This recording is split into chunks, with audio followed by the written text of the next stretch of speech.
You're most welcome in this particular museum. There's no admission, no requirement of membership, only a strong and abiding belief in the dark at the top of the stairs, or things that go bump in the night. Ladies and gentlemen, this is the Night Gallery.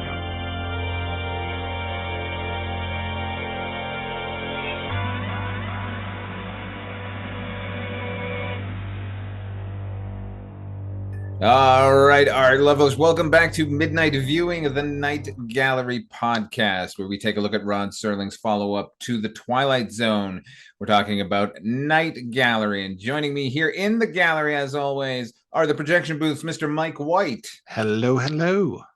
And, of course, Scary Stories We Tells, Chris Stashu. Now, did you hear the one about the two Arabs? Hey, lady! Hey, lady! Make them laugh, make them cry. Oh yeah, we'll be getting into that in just a moment. We are discussing season 1, episode 4, which ran on January 6, 1971, and was comprised of 2 stories. They were called "Make Me Laugh" and "Clean Kills and Other Trophies." On display this evening, a pastiche of painting from Oddball Land. The poet Sir Max Beerbohm reflected that no one ever died of laughter. Object of brush and palette, the rebuttal. The clown is Jackie Slater, his occupation, a comedian. His aspirations to collect funny bones and hang them on the walls of his life to hide the cracked plaster and yellowed wallpaper that is part of the interior decoration of failure. Poor Jackie Slater. A bad joke told in a foreign language in an empty hall. The comic unable to coax laughter. The painting is called Make Me Laugh, and this lightless limbo is called the Night Gallery. Now, Make Me Laugh was written by Rod Serling, directed by Steven Spielberg, and starred Godfrey Cambridge, that's right, Gravedigger Jones, Tom Bosley, Jackie Vernon, and Grandpa, Al Lewis, very briefly. And it is the story of a failed stand-up who sees a chance at stardom when he meets... I'll leave it to you guys to describe what he meets in the bar. Chris, what'd you think of this story? You're probably better off asking Mike first. Mike, what'd you think of this story? Well, there's a reason why we talk about how Steven Spielberg directed that one episode of Night Gallery, and we talked about that on the first episode. We don't talk about Make Me Laugh, and I think there's a reason for that.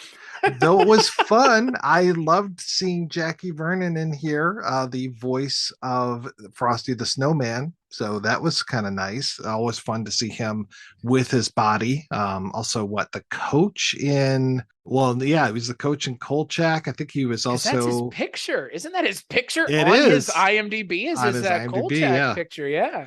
Yeah. Also... It should be this. Yes, Yafendi. With yes, his Yafendi. turban. Just so we're all gosh. clear, Yafendi, not a term for real, right? It's a completely made up term. Is it? I don't know. Because I Googled No it and nothing came up. Is it like saying Kimosabe? Like, Isn't that the word for friend? Hey, Kimasabi. At least Tom Bosley isn't playing a man who's slow. Yeah. What was it, like Spielberg's like, get me Bosley? Not in this episode, but he was in that first one. no, I'm He saying, wasn't was he slow in the first slow. one? He was just No. a dummy, right? Like, he was Yeah. just a sad sack. And now we've gotten the other side of his sad sack coin here. Yeah. Itinerant gambler. I'm going to probably kill myself because I lost my eyes, but at least the loan sharks are happy. Yeah, that's that. Yes, exactly. So Spielberg was like, he was really pathetic. Now let's get him also pathetic, but doing better than the lead, at least a little bit, but somehow more pathetic that he's hitched his star to this particular wagon. Oh, I can go either way with Godfrey Cambridge, and man, this reminds me a lot, Chris, of the episode we did on the new Star Trek with what's that guy's name from like Book of Boba Fett, it was from Obi-Wan Kenobi, the guy who did the X-Files podcast.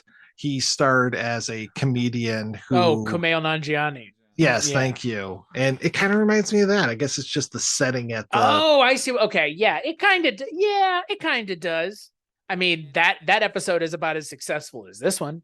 Yeah. The Tim Thomerson one in Twilight Zone Yeah. 85, There like you same go. thing. Yep. That one actually is the best of the three as far as I'm concerned. I think you're right. The other two, to their credit, at least I know what they're trying to tell us, because here we've got, first of all, once again, this is Rod Serling operating in his sort of like 1930s theater, radio drama height. And we've got he's supposed to be a failed comedian, but he's been at it for 16 years. So I guess he's been making money for a while. He's got an agent and everything. And this is like the end of the run. But like, I can't understand like what his purpose is, as far as, is this a guy who's like, he never reached it, or is he a failure, or is he like a never was? You know what I mean? And like, so when he gets what he wants, like that all needs to make sense. Like, I need to know, is this a story about like careful what you wish for? Or is it like the character goes to pains to tell us that he got into comedy, like the path began when he was a young man and he was fat and ugly and everyone made fun of him and they pushed him off the dock at camp. But the laughter, like, he even though they were laughing at him, that was the drug, right? So that set him on this path. So maybe, is that the story? Like, don't start a job where it's based on your own personal humiliation. I don't know. I'm honestly sitting here just trying to think more than anything else, because there's a line. It's more than likely a throwaway line, but he's like, Godfrey Cambridge says to his manager, he's like, tell him, I had this 6-week stint in, wherever the fuck, diddle dick nowhere. Right. And it just like, it makes me wonder the same thing that you're wondering, Father Malone, which is like, who was this guy ever funny? Because the jokes that he's telling are infantile. Oh, so bad. There's not even a question as to whether or not they're funny. They're not funny. Yeah. You would find this joke book in a Cracker Jack box. Yeah. And this particular segment takes place in the present, which then was 1970. And Godfrey Cambridge tells his manager, we've been at this for 16 years, right? So he started in 1954. Those jokes were bad and old in 1954. What has he been doing for 16 years? Right. He deserves to not have a career in comedy. He doesn't know what he's doing, and he's terrible at it, and his motives in doing it are flawed. Well, and what it feels like the episode should have been was just have him and another person, and that other person is the up and comer and starts to overshadow him, and he does all this because he is worried about not having a job anymore. That's what this story should have been, because then you have the stakes as to why he doesn't have to be funny then. It doesn't matter. He's just losing his job to someone else, as opposed to losing it to no one. Losing it of his own volition, I guess, is what the story is telling us. But yeah, he's not funny. Not even remotely funny. Like he goes in and chides his manager for not coming out, like stacking the deck and like laughing at his material. And it's like, how could he? It's the worst ever. Yeah.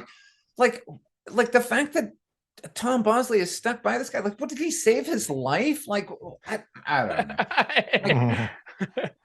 In Vietnam, and that's in Vietnam, which hasn't happened yet. Right. Well, it's happening currently. Like, maybe it happened a couple of years ago. They were a team for a while, and then they went to Vietnam together. Yeah, I have no idea. It's somehow this is worse than the Jordan Peele version, which is saying something, because that episode is twice as long as this one. Yeah. This is also only 22 minutes. But this felt longer than that one. Oh my God. So many situations where we learn about people not laughing or laughing at him. I mean, just think of the possibilities. And that's another thing. Okay, like, putting aside the fact that Jackie Vernon is placing a man named like Jay Chatterjee, and he's wearing a turban and clearly in brown face. I'm gonna put that aside for a second. Right. Let's just put that whole thing aside. That's what Steven was saying. Now, George, I want to pitch you this idea, this Night Gallery episode that I'm on. Jackie Vernon's casting makes literally no sense to me whatsoever. Like, was he a draw at the time? Like, they're like, well, we need to get Jackie Vernon on here, and then we can publicize it, and then the ratings will skyrocket. Like, no, that doesn't make sense. Anyway, I'm putting aside the blatant and inherent racism that goes on in the middle of the episode. Oh boy, yeah. okay, so he's making a deal with a genie that never goes well for anyone ever in any of these anthology stories that posit one of these, right? And he wants him to make him funny, basically, is the idea, but he wants people to laugh at the things he says. And then he's just saying random stupid bullshit in the bar and everyone's breaking up and laughing, right? Mhm. So my initial thought is, okay, so that's what this is. Everything that comes out of his mouth, people are going to laugh until it drives him insane.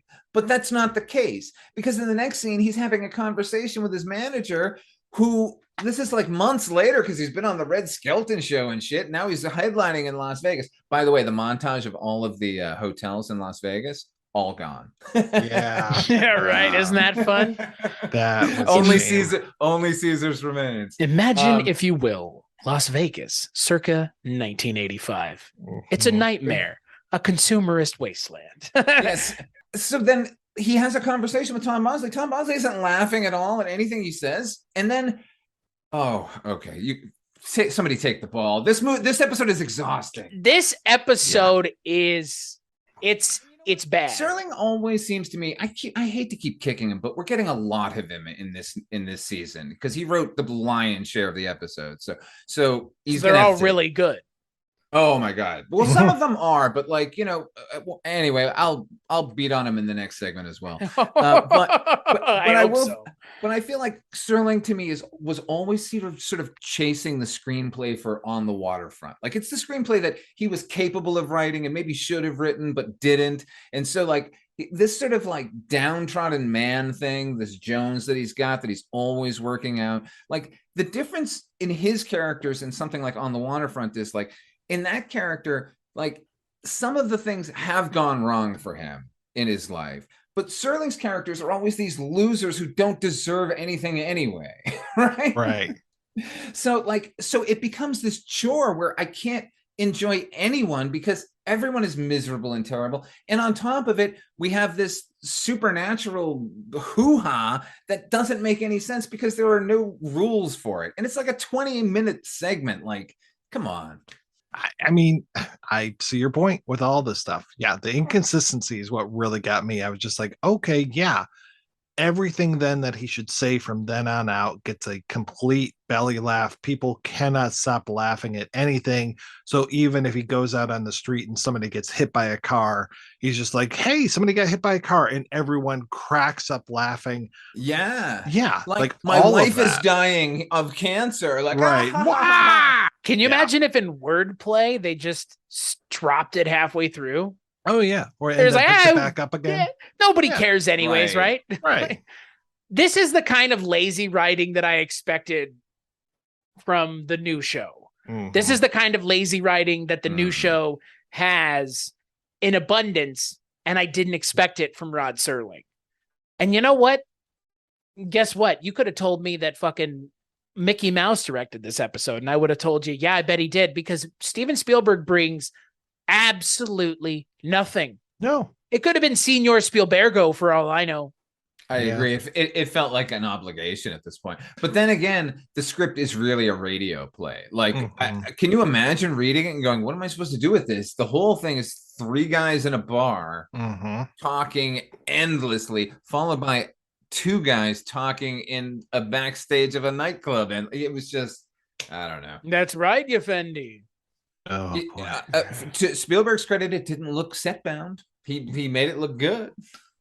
Yeah, I guess like that's the only saving grace in this episode for me, because the thing about the inconsistency with the mythology, quote unquote, going on, like it's part and parcel with the rest, because it couldn't decide what kind of story it was telling, so it couldn't decide what kind of punishment to mete out to our hero, right, who probably doesn't deserve it anyway. I don't know. Deserve getting hit by a car? Yeah, probably not. Well, you know what? He kind of does, because if you're going to race across the street to tell someone an old crusty joke and not look about the two Arabs, I want to know what happened. Yeah, right. And it is this like incredibly racist. Yeah. He left me hanging. He left me hanging with that one. You wanted to know more. Yeah, I just got to go grab my copy of Truly Tastiest Jokes from 1983. Yeah. Those jokes were funnier than every joke presented as a joke in this episode. Our second painting this evening has to do with the stalker and the victim. the hunter and the hunted. That rare breed of Homo sapien whose love of butchery is not a sport but a consuming passion. Offered to you now, clean kills and other trophies. All right. Our next story is called Clean Kills and Other Trophies. This one was written by, guess who, guys? It's Rod Serling. Whoa. Yeah, I know, making a rare appearance. I almost wanted to give him the benefit of the doubt. Yeah, right. And this one was directed by Walter Doniger. This one stars Raymond Massey, Tom Troop, Herbert Jefferson Jr., and Barry Brown. This one concerns a bitter old game hunter who demands that his son make his first kill. Chris, what'd you think of this one? Oh my God. What is going on with this show already? We're 4 episodes in. I know. What is going on? I will say season 2 is on the way. Okay. What does that mean? That means that when the series started, it was kind of this agreement that Serling was going to do it all. He was going to write it all. He was going to produce it all. Okay. And that's the agreement that they all kind of kept to for season 1. So you're saying the whole like little bit, far too little bread on far too much butter. Certainly. Right? But the reverse of but that. But next season. But that's what you're saying. Like Jack Laird sort of asserts himself. So you're saying take this with a grain of plethora. salt and a shot of penicillin because Rod Serling's doing everything. Yeah. Yeah, well, it shows. There are other people in the mix, and they're Right. just waiting to step forward, and they will. That's what I'll say about Father Malone's saying hashtag it gets better. Yeah. that. Yeah. And that and you know Don't what? despair. Then I don't feel Right. that bad because this is another segment that just spins its wheels for 20 minutes. Nothing that happens in this segment is remotely interesting. You can kind of guess where it's going once you realize what the subject material is, once the conceit of the episode is. There's only one way that this ends, with this guy's head up on the wall. Like, Yeah, exactly. duh. No shit. Like Mhm. some of the best and worst things ever written have their endings telegraphed. The things that have the endings telegraphed and still work often feel like a miracle because more often than not, it's this where it's like, yeah, well, of course his head was going to be up on the wall. It's the Night Gallery. It's a Twilight Zone episode. These last 2 episodes would feel more at home in 1985 than they would in the original run of the show, which is me remembering the original run of the show a lot more rose-tinted glasses than even it probably deserves. Oh man. I mean, I like Raymond Massey so much. You know, I just talked about him with Arsenic and Old Lace. You know, he was a great Abraham Lincoln. It's funny, Chris, because I kept thinking of The Last Dinosaur while I was watching this. And I'm just like, man, I kind of wish that Richard Boone was in this role because there's just nothing. There's nothing for these poor guys to do. Because, yeah, to your point, Father Malone, it's like, I know how this is going to end when it begins. And there's nothing really for me to like kind of glom onto. I really wanted more of the Herbert Jefferson Jr. character. I was just like, okay, yeah, that guy seems interesting. I want to know more about him, but we didn't get him. Yeah, what a presence for him. Yeah, Serling going out on a limb here, asserting the idea that old money refinery like is hiding bitter hatred. Like, oh, thanks, Rod. We didn't know. And of course, it has to take place in an old mansion, and it's an old money white man. And I like this episode more when it was Ozzie Davis and Roddy McDowell. Yes, that was right. Like, fucking, how lazy are we right now, Mr. Serling? Because like that was 2 episodes ago, or not 2, but like that was the pilot. pilot. That was the pilot of the goddamn show. Like, okay, why are we doing another old white man, African American butler helps him get his comeuppance? Like, this is the same thing. It's the same thing. It's just instead of a painting, it's trophy heads. You know, and I think Serling thinks he's being sort of like forward thinking and like out there. You know what I mean? With this one in particular, with like, you know, they bake in at the start that Raymond Massey's character is completely racist. Like, he refers to his servant as like, he's a savage, you realize. You can't take them out of the jungle. Not really. Oh boy. Serling kind of suffers from like the noble savage kind of thing too. And everything the guy says about his Washington's character like comes true. Like the guy is a Bokur or like a shaman, and he's cast this spell on him, and like, oh my god! And the spell, by the way, produced a lovely frame. Is that part of the voodoo magic? Is that part of the African tribalism? Like oh yeah, you didn't know that? It hangs it like perfectly level too. Like that's. Do you think it said his name on the plaque? I've been backing the wrong religion my whole life because this religion seems to be on the ball. Yeah, I mean, if they say something bad is going to happen to you and you just end up as a head mounted on the wall, can't say they didn't warn you. This ends up being basically Brewster's Millions with murder. Because he's like, he's dangling money over his son, like this $1 million trust that he's already set up for him, that he won't give to him unless he he kills a deer the next day, right? The guy's lawyer is standing there, who, by the way, Tom Troop, I loved him. He was great. Like I don't know that I don't know what else I've known him from, but a lot of presence on him. His lawyer is saying, like, if you start proceedings tomorrow, that money will be yours, and there won't be anything he can do about that. Even though the old man threatens to like spend it all, the lawyer counters like, I'll have an injunction by noon. He won't be able to do anything. Still, this kid goes along with it. Why? Because it has to happen. Because it's yet another debate in the form of a story, quote unquote, from Rod Serling. We saw Tom Troop earlier this year in My Own Private Idaho. He played Keanu Reeves' dad. Oh, the mayor of Seattle, right? Isn't that what it is? Portland. Yeah, you're right. I remember him as a judge from something. I don't know. Anyway, Summer School. It's probably what you remember. It is Summer School. The Mark Harmon film. That's the joint right there. NCIS's own Mark Harmon is in Summer School. I love that movie. Yeah, I know. I mean, you know what? You could do a whole podcast on summer and school movies and never run out of things. That's true. Oh boy, Back to School. Start with Summer School, end with Summer School. Yeah, I do it 3 times from 3 different perspectives. Father Malone, when you said the whole thing about this being a discussion about, hunters and hunting and masculinity, like that is a good discussion to have. Absolutely. But not here. Yeah. No, and no matter what. Actually, it could have worked here. It's the Twilight Zone. I mean, it's Night Gallery. Yes. It could have worked here. I mean, I'm not making that joke intentionally because like these episodes, these 2 in particular have felt like the Twilight Zone. Serling seemed to be bristling against the sort of horror and supernatural elements of his Night Gallery television show. Like what the fuck are you thinking, dude? Come on.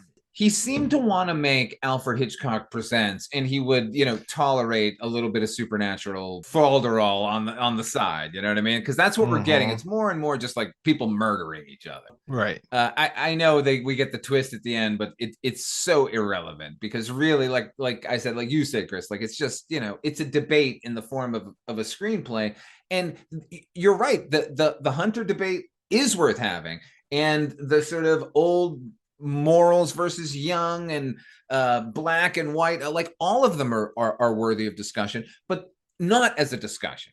Like dramatize them in a screenplay format and then film it and then present it that way. Don't have 4 characters standing in a room yammering at each other. Then you've got a Kevin Smith movie. Yeah, that's fair. It's oddly, and you said the first segment of the episode didn't feel set bound. This does. Until they go outside, it's like, yeah, that's just a set somewhere. Wildly set bound. The final shot, in order to achieve the guy's head on the wall and the guy on the floor, you can see it's a studio. Like they haven't even painted it. Like there's a rug there, but really it's just the studio floor. So like they didn't even give a shit. Rod Serling, baby, slipping. He slipped. It's gone. It's done by now. I will say this. I will say this about it though. As sort of purple as his prose can be, you can see a distinct difference between the last segment and this one. Serling, like he must have come from a deep well of rage because every time a character is being very mean on screen, no matter how radio drama it is, or no matter how set bound it is, that dialogue is killer. And delivered by Raymond Massey here, it's really, really good. Whereas when he writes sad sack stuff, it just makes me hate that character. Like, so, you know, that's sort of weird, right? It's coming from a very angry place, clearly. Yeah, but like even in the worst of his writing, if it has that sort of angry tinge to it, there's something to draw from it. Like, and I do think that we get something of that here, even though the whole thing is kind of a shambles. All the performances I thought were really good, but you know, as a story, come on. It's not much of it's not much of a story. Yeah, is there a story at all? I don't know. It's leading us by the nose to the one shot that it wants to get, which is the shot of his head on the wall. I mean, that's what it's doing. Yeah. And here's the payoff. Yeah. It should have been a 3-minute interstitial, like, you know, like it totally could have. For sure. Hey, have you seen where'd that great old hunter go? He's right here. That's it. Yeah.